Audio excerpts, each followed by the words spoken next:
On a rainy night, when all the lights were out and the houses lay as still as stumps, two men were running in despair. Hunted realized something that was no longer human and had never been an animal. The old couple, Poldo and Pina, waded through the jungle, their hands clasped together in the white lightning. Behind them came the roars, wild beasts or evil spirits, it was unclear. Poldo, once a renowned albulario, who had saved many lives from demons, was now unarmed. His chest ached.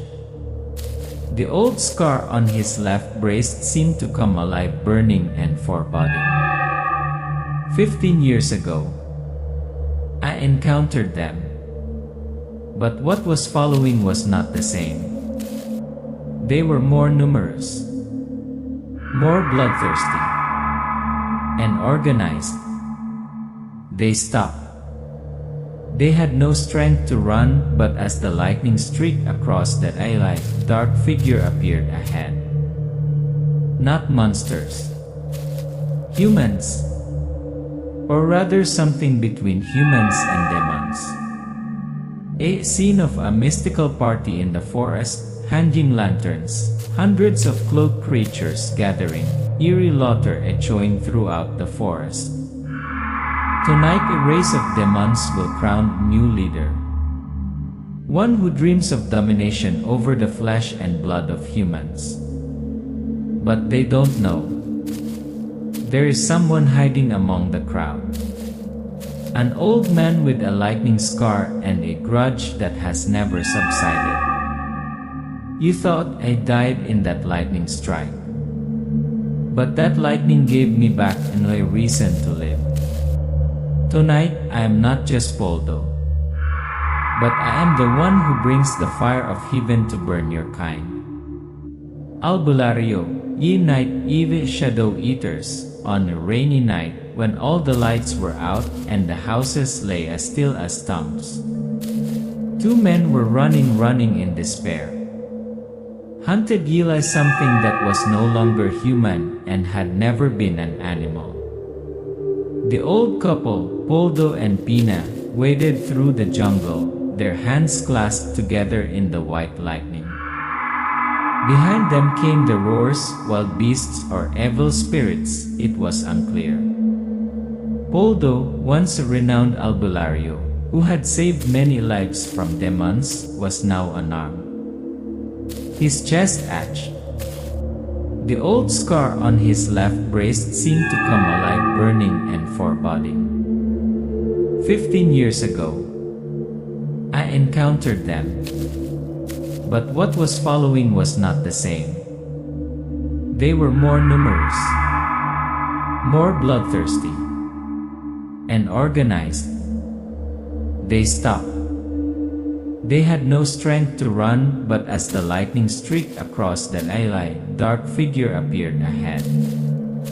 Not monsters. Humans. Or rather something between humans and demons. A scene of a mystical party in the forest, hanging lanterns, hundreds of cloaked creatures gathering, eerie laughter echoing throughout the forest. Tonight a race of demons will crown a new leader. One who dreams of domination over the flesh and blood of humans. But they don't know. There is someone hiding among the crowd. An old man with a lightning scar and a grudge that has never subsided. You thought I died in that lightning strike. But that lightning gave me back a reason to live. Tonight I am not just Poldo, but I am the one who brings the fire of heaven to burn your kind. Albulario, ye night evil shadow eaters. Once upon a time, in a remote village, on the border of the Ragas forest, lived an old couple who lived in seclusion. They were Poldo and Pina, hunters of mythical creatures, who had faced things that humans never dared to name. Shot of Poldo chopping wood, his hands shaking slightly. Pina inside the house cooking. Large scar on his chest, purple and black, stands out clearly every time there is a thunderclap. Narrator. The world thought they had retired, that their time had passed. But the forest did not forget. And the darkness never slept. Scene changes to missing persons notices plastered on the village board. People's faces are panicked. Names, farmers, bullock cart drivers, duck herders, all disappeared in the night. Background sounds, deep drums, strange whispers in an ancient language. Narrator. First there was one. Then two. Then 10. And the creepy coincidence was they were all farmers. All lived close to the forest. All disappeared after dusk. Night scene. A family is eating. The dog suddenly howls, then runs into the woods. The screams are heard from afar. The scene cuts to the father opening the door and looking out. His eyes are wide with horror. Poldo sits in front of the altar. On the table is an ancient book, the pages have turned yellow. His hands are shaking as he turns the pages. The scene focuses on the shaky words in the candlelight. Paiging ng mga aswang, 50 taon ng paghihintay. Narrator in a low, slow voice. There's an old legend that the villagers no longer speak of. That every 50 years, when blood is shed on the fields, when darkness seeps into the roots of the trees, a festival will arise where soul-sucking creatures reappear to choose their successors. Poldo looks out the window where the woods are as dark as a black hole. A flash of lightning. The scar on his chest begins to itch violently. Poldo then whispers, "They have returned." Flashback, he runs into the warehouse, opens old wooden chests. Inside are the rusty sword, the magic potion, the dried garlic, and the cloak that was once soaked in monster blood. Narrator. That scar is the mark of the thunder. And he knows when it heats up that evil is approaching. Not to hunt him, but to finish what was left unfinished in the past. He stands before his wife's altar. Pina has just stepped out, puts her hand on her husband's shoulder, and nods slightly. They both look at each other. There is no longer fear in their eyes, but determination. Poldo, voice firmly. If I must die again, then let Loe blood be the final boundary between man and demon. The scene quickly moves back to the dark forest, where red eyes flash between the shadows of the trees. Goes black. Darkness isn't always far away. Sometimes it's standing right behind me. Sir Poldo, we invite you to a gathering at Sitio Duenas. The greatest honor is to meet legendary exorcist. The candlelight illuminates Poldo's face. His eyes are pensive. Outside, it is dark, not the sound of insects. Pina places her hand on his shoulder. Pina whispers. They left their teeth marks, now they send a letter.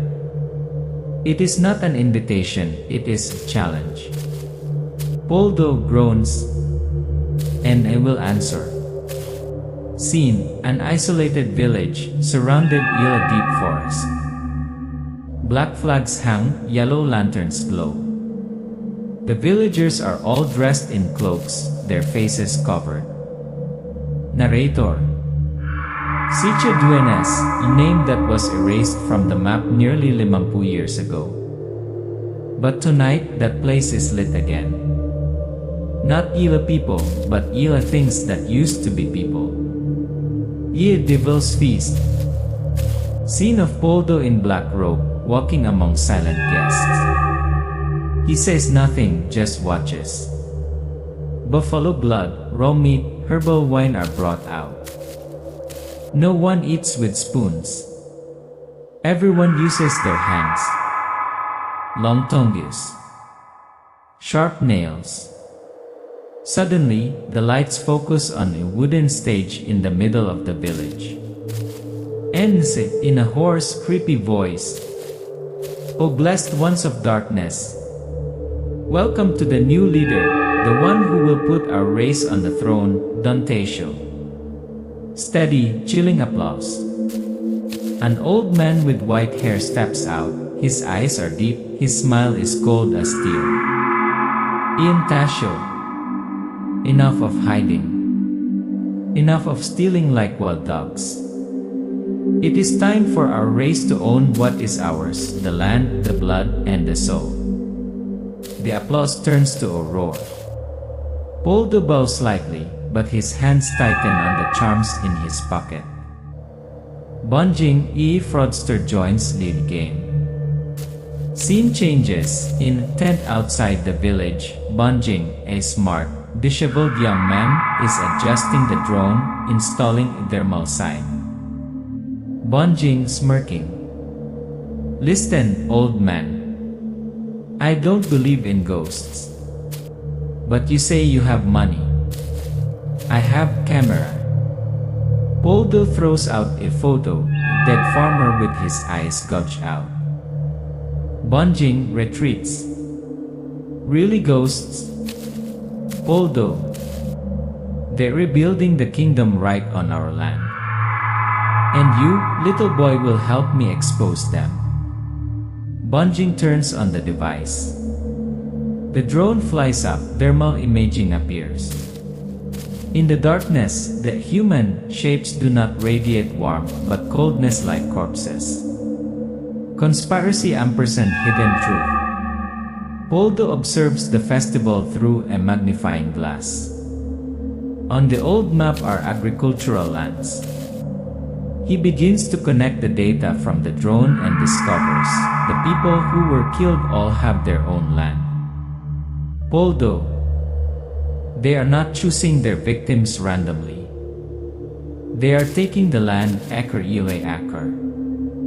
Banjing surprised. For what? Not to grow rice. Poldo.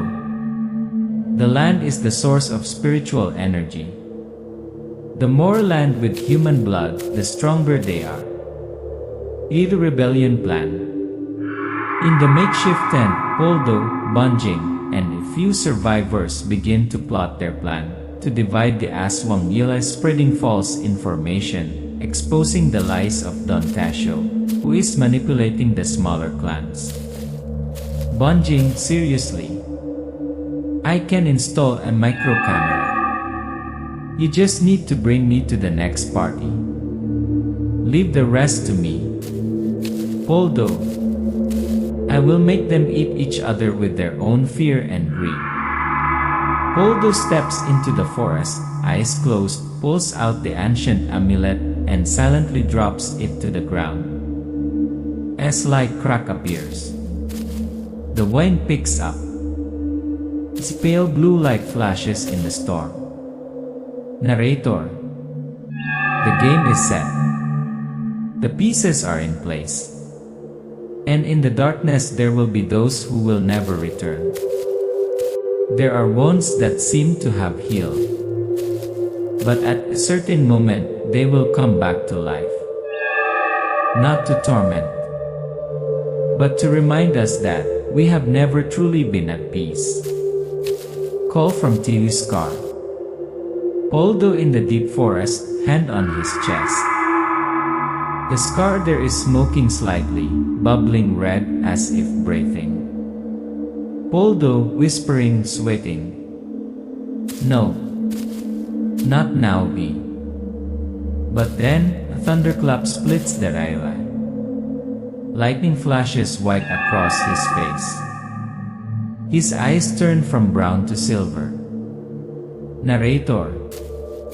The lightning of yesteryear did not kill you. But it awakened something that had been sleeping in your blood. Reunion with a traitor. Scene of a dark, swampy forest. Poldo walks slowly, suddenly stopping when he hears a familiar voice. Amante, cold voice, smiling slightly. Old teacher. I didn't expect you to be alive. But this time, I am the host. Amante, a tall figure, with black, pupilless eyes, appears. On his back are the skeletons of his victims. His two hands are deformed into long, sickle-like claws. Poldo, hissing. You were a student. Now you are nothing more than flesh-possessed Eli, demonic spirit. The two men charged at each other. Rusty swords clashed with steel claws. Each blow produced a terrifying sound. Light flashed from Poldo's hand as he chanted the spell. Mysterious arrow, Evi sign, the ancient tribe. As Amante prepared to deliver the finishing blow, the silver arrow flew towards him, piercing his chest. He backed away, screaming in pain, his dark skin seemed to be on fire. Bonjing, shouting from afar. Who shot that? Poldo looked at the arrow, his hands trembling as he picked it up. There was a strange symbol engraved on it, a two-headed snake wrapped around the sun. Poldo, surprised. It's not mine. This is the silver amulet of the Anituan tribe. Could it be that they still exist? Narrator. They say, a tribe of shadow hunters, who existed before the colonial era, has gone extinct. But that arrow is proof that someone is still fighting in silence. Pursuit escaped from G Dark Thief. Scene of the group retreating. Drone flies overhead, camera shakes as dozens of creatures rush in. Bonjing, running, screaming. They know you're Eli. Poldo chants, using a spell to create temporary barrier. Martin pulls Pina, who is exhausted, her eyes filled with fear. Martin. I can't run anymore. Poldo. If we stop, we die. Keep going. An Aswang swoops down, block Eli, green glow spell. But the spell fades quickly. There is no time. A long chase through woods, streams, sand dunes. Finally they jump into the back of a passing truck. The driver is surprised, but too late to react. Howls at you behind. Cold wind. Thunder. Narrator, slow, foreboding voice. Tonight, a part of the past is resurrected. But tonight blood will be shed. For the truth has been awakened. And the darkness will not forgive the traitor. Poldo stands alone on the hilltop, holding a silver arrow, looking down at the lit village in the distance, where tomorrow night the real sacrifice will begin. I am no longer the master of demons, but the bearer of the curse to destroy them all. Drums pound. The scene fades to black. In the thick darkness, in the place that was once called the land of our ancestors, the bloodthirsty ones are no longer hiding. Tonight they celebrate. Not because of victory, but because they believe no one will dare to oppose them anymore. PIGING burns melee battle. Don Teshu steps onto the platform. His eyes shine like fire, his voice echoes without a loudspeaker. Ian Tasho. We have waited 50 years to return. Tonight the land will be ours. And the traitor will be torn to pieces before this altar. A series of eyes turned to Poldo, who was standing in the middle of the crowd, expressionless. Banjing stood a few steps away, secretly transmitting a signal to the base through his earpiece. Poldo coldly, "If this ceremony is to honor the devil, then let me show you what the fire of heaven looks like." He raised the amulet high, chanting. The ayla split open. A bolt of lightning shot down, hitting him. Everyone panicked. But he stood firm, his eyes glowing a brilliant blue. Aswang yes divided. Poldo pulled out a piece of paper with an ancient tribal symbol, held it high. Poldo screaming loudly, "They are controlling you. Don Tasio is not the leader, he is the manipulator of souls." Some of the Aswangs begin to tremble. Others look at each other suspiciously. From the crowd, a man steps forward, blood still on his hands. "Amante, you're lying. I saw it. Don Tasio sucks the blood of our own children to prolong his life." Dozens of Aswang scream. The battle breaks out.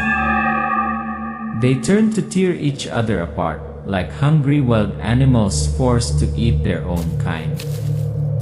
In Tasio's Niryu form reveals. Don Tasio stands in the midst of the chaos of blood.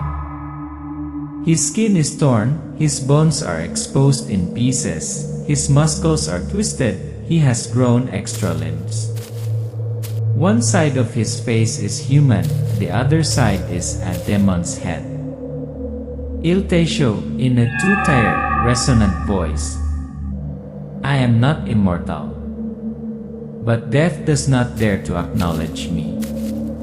Pina Ves sacrificed, Poldo awakens their ultimate power. Aswang catches Pina, ties her up in the middle of the sacrificial table, prepares to stab her with the black knife. Banjing and Martin are forced to the ground. Eli Don Tasio's power. Pina, weakly looking at her husband. "Poldo, if this is the last time I see you, let me go without regret." Poldo kneels, screaming in the thunder. For the first time, he lets the thunder enter his body completely. Blue light explodes from his chest, sending everything flying. Poldo, screaming loudly, like thunder, "Fire ye Eli, hear me." His entire body glows, forming the image of a spirit beast, an ancient thunder dragon, flying into the Eli. Poldo swings his lightning sword, piercing the heart of the demon Don Tasio. Sacrifice ampersand legacy. The battle ends. The demon collapses. The Aswang disintegrates or flees. But Poldo and Pina fall, their bodies have turned to ash from within. Narrator slowly, emotionally. They are not immortal. But death does not choose them in fear, but welcomes them in light.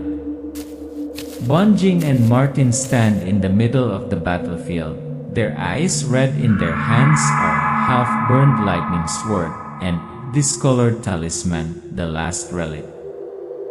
Banjing whispering, "I swear, I will not let anyone forget them." The air brightens. The wind blows away the ashes. A stone statue is erected, the figures of Poldo and Pina standing side by side, holding amulets and swords. They have passed into legend. And where darkness still exists, faith will be the strongest weapon left. After the longest night comes the light. But the light doesn't always bring peace. It's a reminder that what's lost will never return. Scene, Will left traces. Scene, Banjing and Martin walk slowly across the old battlefield. The smell of blood has faded, but black ash and claw marks are still imprinted all over the ground. A small drone hovers overhead, shining its light on what used to be the altar. Banjing examines the video footage she just captured, which shows Don Tesho transforming, the Aswang rebelling, lightning striking, and the deaths of Poldo and Pina. Banjing whispering, "Everything has been recorded." Martin looking into the distance. "But will the world out there believe it?" Banjing looking directly into the drone camera. "No need to believe, just know. The darkness is still there. And now, we are the guardians of the boundary." Edie promise, Edie fire, transition. The scene flashes back to the previous night, a brief memory appears like flash in Martin's mind. Poldo, before dying, handed over the amulet and the small sword wrapped in handwritten paper. Poldo, voice echoing, as if from the past. "Don't try to kill them all. Find a way to keep the light that remains in people. Because the most terrifying darkness doesn't grow teeth. It lies in the heart of people." Martin tightens his grip on the sword, hiding it in his shirt.